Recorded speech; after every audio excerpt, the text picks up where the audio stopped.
Hi everyone, and welcome to our session today on understanding and eliminating worry. For those of you guys that are tuning into one of my webinars for the first time, welcome. Thank you for taking the time out to watch this today. I'm Chloe from 3C's Philosophy, and it's my dream to give you guys the tools and techniques to build yourself a happier, healthier, and more positive life that you guys all deserve. So, what's my story? Well, I've always been a worrier. I'm naturally a very analytical person. I always find myself over analysing and worrying. And so, as you can imagine, worrying came naturally to me. It seems like I always found something to worry about. It was like it just never ended. I'd worry about what other people thought of me. I'd worry if maybe I'd upset someone. I'd worry if I'd let someone down. And the list just goes on, and it was exhausting. So, as you can imagine, it's no surprise that when I first experienced depression, anxiety shortly followed. When I was diagnosed with anxiety and depression, I felt like I couldn't switch my brain off. But one day, it was just the final straw. I woke up and I was just fed up of having such a different day every day and not knowing what to expect. I was fed up with the fact that one day I'd be worrying about what everyone thought of me at work and I was over analysing everything. And well, for those of you that can relate, that was the anxiety kicking in. And then the next day I wasn't even caring about if I got out of bed or if I saw daylight. And so that was the depression kicking back. I was fed up of not knowing what was happening to my mind. I felt like I was losing control. So what did I do? I decided that I was going to start learning about it. I was going to learn ways of how to help myself take back control of my mind, which is so much harder than it sounds. I was teaching myself ways to see how I could handle my worry, how to analyze it, how to challenge it, how to understand it. So I learned how the brain worked, and I just found out a lot about why some of us experience unpleasant features like anxiety, worry, depression, and so on. And it was truly life-changing. Once I began to learn about different elements of my mind, I found myself using less of my energy to worry and more of my energy to learn more. It became quite addictive, and it was almost like by understanding what was happening to my mind, I wasn't scared anymore because I accepted the experiences that were going on in my mind, and I became more aware when it was happening and why. So if I started worrying about something, I'd very quickly be like, hold on a minute, Chloe, you're not thinking straight. It's an irrational thought, it's an irrational worry, it's never going to happen. And so once I felt like I understood it, I found ways to use it and challenge it. And I found techniques to use constantly so that every day I'm able to challenge my worries and really stop worrying about things that aren't worth my time and energy and being able to put it back into things that are worth my time and energy. So, as most of you watching this can probably relate, worry is a negative element of our mind. And so my aim of the session today is that I want to give you guys the tools to understand your worries so that you can work towards achieving peace of mind, achieving that place in your mind where you can have these thoughts, but you know you have the tools to challenge it. You know you have the knowledge of how to push those thoughts out of your mind and how to focus on things that need your time and energy and remove those toxic thoughts from your day to day. So let's take a look at our learning objectives. So firstly, we're going to talk about the concept of worry. We're going to talk about how we eliminate worry, why we need to eliminate worry, and what it is. We're then going to move on to analysing your thoughts, analysing your worries, and thinking about what you're worrying about right now and why.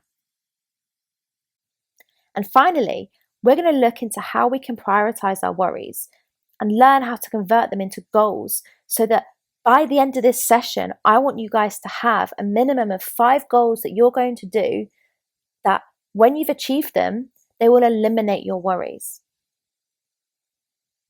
Okay, so are we all ready to get started? First things first, what is worry? Now, worry is a mental state.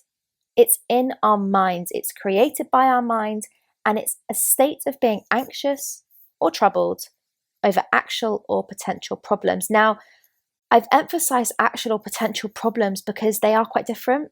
The fact of the matter is that with potential problems, they may never actually happen. So, one of the questions we're going to look at today is asking ourselves, if they may never actually happen, why are we worrying about them? So, when you're thinking about your worries in this session, I'd like to invite you to ask yourselves if the worry is based on an actual problem or a potential problem, because that may change how you can eliminate it. And we'll go through that later in the session.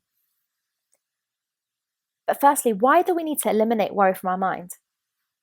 Well, it increases our physical and emotional well-being. And I really like to emphasize physical well-being here, because whilst worry is a mental state, it has a huge impact on our physical well-being.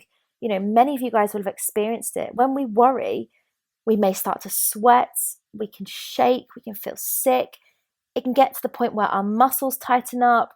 And in some cases, we can actually struggle to breathe and have a panic attack, which is really, really unpleasant. To cleanse our minds of irrational thoughts, often when we start worrying, it may start small, but it can quickly spiral into larger worries that can then turn into toxic and irrational thoughts. Now, they're not beneficial to us because they're affecting all areas of our emotional well-being, and we're actually attracting negativity. So one thing we're going to be doing by eliminating your worries today is we're going to be cleansing your minds of irrational thoughts. To free up time and energy that could be used elsewhere, I live by the idea that our time and energy is very valuable to us. It's limited. And so when we eliminate worry from our minds, we're able to free up the time and energy that we normally spend on worrying and investing time and energy into negativity. And by freeing it up, we're able to invest it in positivity and positive areas of our minds that can add to our emotional well-being. And that brings us nicely onto our next exercise. In order to get an understanding of how to eliminate our worries, we first need to analyze our thoughts. And so I'd like you to ask yourselves the question, what am I worrying about? And I'd like you to pick 5 things that you worry about on a regular basis, or that you're worrying about right now. It could be worrying about being late to work, for example, because I've had a verbal warning from my manager and I don't want to lose my job. So that's just an example. So I'd like you to grab some paper, grab a pen, and make a note of 5 things that you're worrying about. And what we'll do is we'll use those 5 things as we go through the exercise from start to finish, with the aim that we're going to eliminate those worries for you. So, whatever your worries are, just try and be as specific as possible. Write them down, and then we'll be ready to move on to the next step. Now we move on to analysing our worries. And so what I'd like you to do, when you're looking at the 5 things, start with the first one and ask yourself the question, do I have any control over this? So if my example, if I was worried about getting to work late, let's say the answer might be yes, because I'm able to leave the house earlier in the mornings. And if the answer is yes, what I'd like you to do is write a number 1 next to it. If the answer is no, I'd like you to ask yourself the next question. Do I have any influence over this? So, with my example, if I was unable to leave the house earlier because, let's say, I have to drop the kids to school, unfortunately, I'm unable to exercise control over losing my job because I'm not the employer and I can't influence what the employer has to say or has to think. But I could influence it by having conversations with my employer and asking if I'm able to change my working hours. Maybe I can do slightly later hours in the morning and then work later in the evenings. And this way, I'm ensuring the company is still getting the time they're paying me for, but I'm able to drop my kids to school without the pressure of rushing back to work, worrying about what my employer may do when I arrive late to work. So, what I'd like you to do is ask yourself that question, and if the answer is yes, write number 2 next to them. If the answer is no, what I'd like you to do is write the number 3 next to them. Now ask yourself the questions for each of your worries, writing down either the number 1, the number 2, or the number 3. Now that you've asked yourself the questions for all 4 of your other worries, and you've written either a number 1 or a number 2 or a number 3 next to each one, what I'd like you to do is grab another piece of paper, because we're actually going to create a diagram where we can prioritize them. And so if you're a visual person, this is the fun bit. If you could just draw a circle in the middle of the page, not too big and not too small, because you're going to need to be able to write inside it. And what I'd like you to do is write in the inside of that circle any of the worries that you've allocated the number 1. Now I'd like you to draw another circle just on the outside, ensuring there's enough space in between the 2 circles. And I'd like you to write the worries that you allocated number 2 in between those 2 circles. And now, whatever you have left on your list that you haven't written down, I'd like you to just write these anywhere else on the paper, but ensuring that they are outside of the circles. These should be the worries where you feel that you're unfortunately unable to control them, unable to influence them, and you allocated the number 3. And what we've done here is that we've made a note of your 5 worries in a visual format. And what it shows is the degree of control or influence that you have over those. So, for example, if you look at the middle circle, the smaller circle where you've put your number 1s, they are higher priority because they are things that you can control, and they are things that you can do right now that you can actually exercise the control over those goals, with the view that you're going to minimize the chance of the potential outcome happening. So in order to eliminate the worries that were rated number 1, what I'd like you to do is think of something that you can do for each worry that will avoid it happening and set it as a goal for next week. Now, as always with goal setting, we need to make sure that they are smart, specific, measurable, achievable, realistic, and time-bound.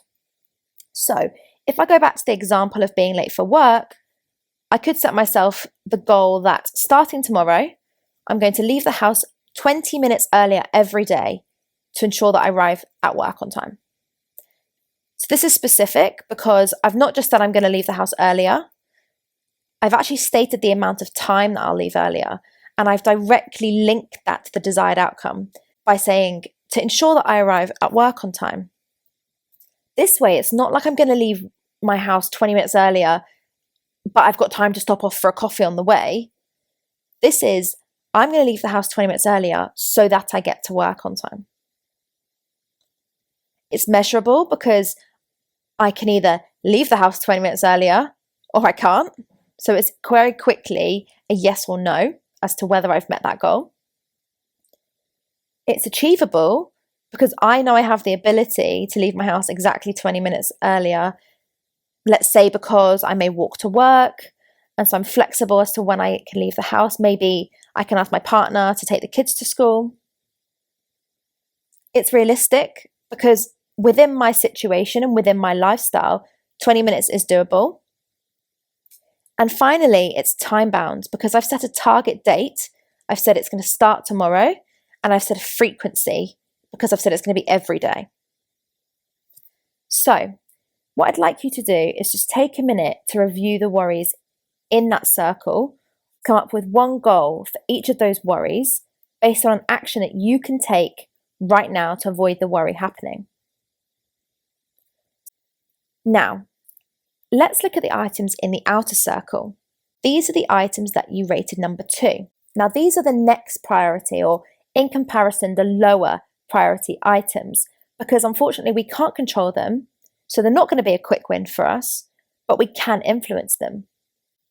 If we go back to the previous example, which I mentioned, that I may not be able to control the time I leave for work because I need to drop the kids to school and my partner can't, or perhaps I get the bus into work and so I'm limited by the bus timetables, I might be able to set myself a goal Then I'm going to arrange a meeting with my employer, come up with solutions to other hours I can work. So maybe I work from 9:30 till 6 instead of 9 till 5:30, and come up with solutions as to how this will work for their business. So I'm still linking it back to their benefit and really showing them about how it can work.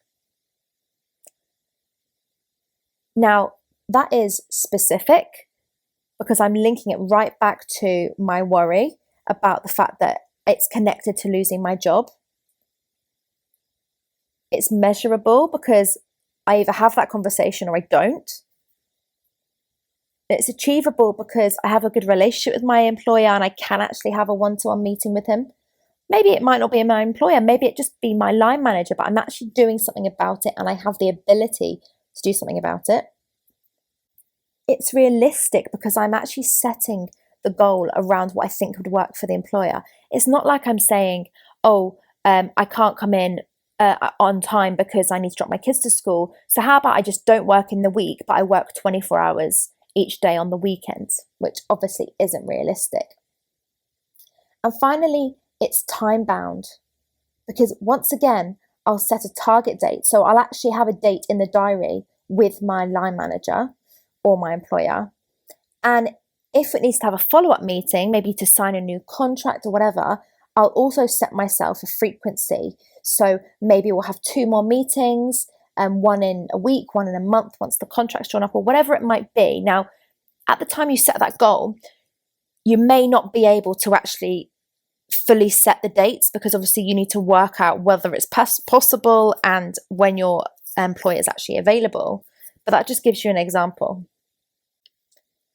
So take a minute now to review your worries in the outer circle, the worries that are assigned to number 2, and write one goal for each worry based on an action that you can take. Now, the action has to be to influence it, but as with any goal setting, we need to make sure they're smart. So please do revisit the definition. And finally, the items in the outside circles. This is slightly different because as we can't control or influence the outcome, we can't actually set ourselves any goals because the reason it's outside the circle is that we said we can't do anything about it. We can't do anything tangible physically to that situation.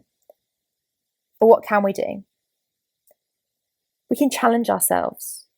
We can challenge our mind and we can really think about it. Why am I worrying about it? If I can't control it and I can't influence it, is it a waste of my energy by worrying about it?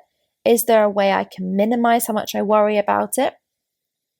So, in order to do that, the final stage of this exercise is I want you to think about the worries that you've got outside of your circle, and I want you to answer the following questions.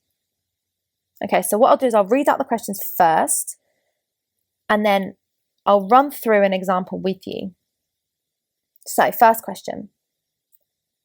Is it an actual problem or is it a potential problem? Number 2, is it specific to a particular place or environment? Number 3, is there any way you could remove it and remove the reliance on that place or environment? Number 4, what's the probability of it happening? And actually assign a percentage to this. Number 5, what is the outcome if it does happen? Number 6, on a scale of 1 to 10, how bad is the outcome? 1 being not bad at all, can totally handle it. 10 being worst case scenario, absolutely tragic and horrific. Number 7, what is the impact on you if it does happen? Number 8, what is the impact on others around you if it does happen? Number 9, do you have the tools, skills, abilities, or financial support to handle the outcome if it does happen? And number 10, is there any other way of looking at the potential outcome? So, for example, are there any positives? So, no matter how unimportant you think the positive outcome is in comparison to the negative outcome. Okay, so let's just run through this quickly with a fairly simple and very common worry, actually. So, we're going to use the example of worrying about your plane crashing. Firstly, is it an actual problem or is it a potential problem? So this would be a potential problem because it's not guaranteed that the plane's going to crash. Number 2, is it specific to a particular place or environment? Well, yes, I need to be in the plane for it to happen. Number 3, is there any way you can control or remove the reliance on that place or environment? Well, yes. If I'm going on holiday, I could probably travel on a boat and then a train. If I'm going away for work, maybe I could ask my boss if I can work remotely, do whatever I need to do over video conference or over the phone, and actually remove the requirement to travel altogether. Number 4, what's the probability of it happening as a percentage? Now, don't guess. You guys aren't experts, so do your research. Knowledge is power, and power gives us back the control. Number 5, what is the outcome if it does happen? My death is the outcome if the plane crashes, most likely. Number 6, on a scale of 1 to 10, how bad is the outcome? 1 not being bad at all, 10 being horrific. So I'd probably go with 10. Number 7, what is the impact on you if it does happen? Well, with this example, if the plane crashes and I die, I'm dead. So I'm unable to live my life the way I imagined it. Number 8, what is the impact on others if it does happen? Well, they'll be sad. My partner will have to raise our children without me. My children will have to grow up without a mother. Number 9, do you have the tools, skills, abilities, or financial support to handle the outcome if it does happen? So let's just have a look at those slowly. So firstly, I don't need any skills, tools, or abilities if it does happen because I'm dead. But I do have the financial support. So let's say I've got money in the bank account or I own property. And if I die, I know that my family will have that support. So they won't be worried about money. Number 10, is there any other way of looking at the potential outcome?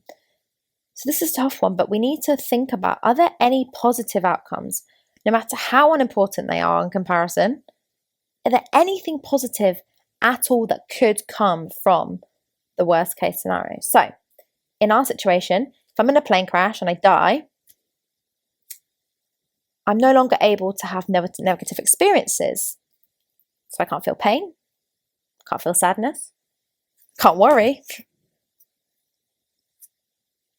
If I die, it might actually bring my family closer because they may grieve together, spend more time together, possibly share some happy memories. If I die, it might actually motivate or inspire people because they then want to appreciate life and achieve more in their life. Okay, so they're the 10 questions. So what I want you to do, take a minute to write your answers to those questions for each of the worries that you've put outside the circle. So it might take a bit of time. So please do feel free to pause this, but it's really important that you're really factual in that. So you'll notice that when I was answering the questions about the plane, death personally for me is terrifying. It's a really big fear of mine, but I took everything very factual. I didn't start bringing in my emotions. I was just very factual and I was to the point. Okay, so that brings us to the end of the session. So I now want you guys to ask yourself 2 more questions. 1, now that you have a better idea of the likelihood, the impact, and that there is possibly a positive to any potential outcome, no matter how small, My question is to you. Do you still believe this is something to worry about? If the answer is yes, my final question to you is, do you still believe it is something that you can't control or influence? That brings us to the end of the session. So I'd just like to thank you guys for your time, and I really hope you've enjoyed it as much as I have.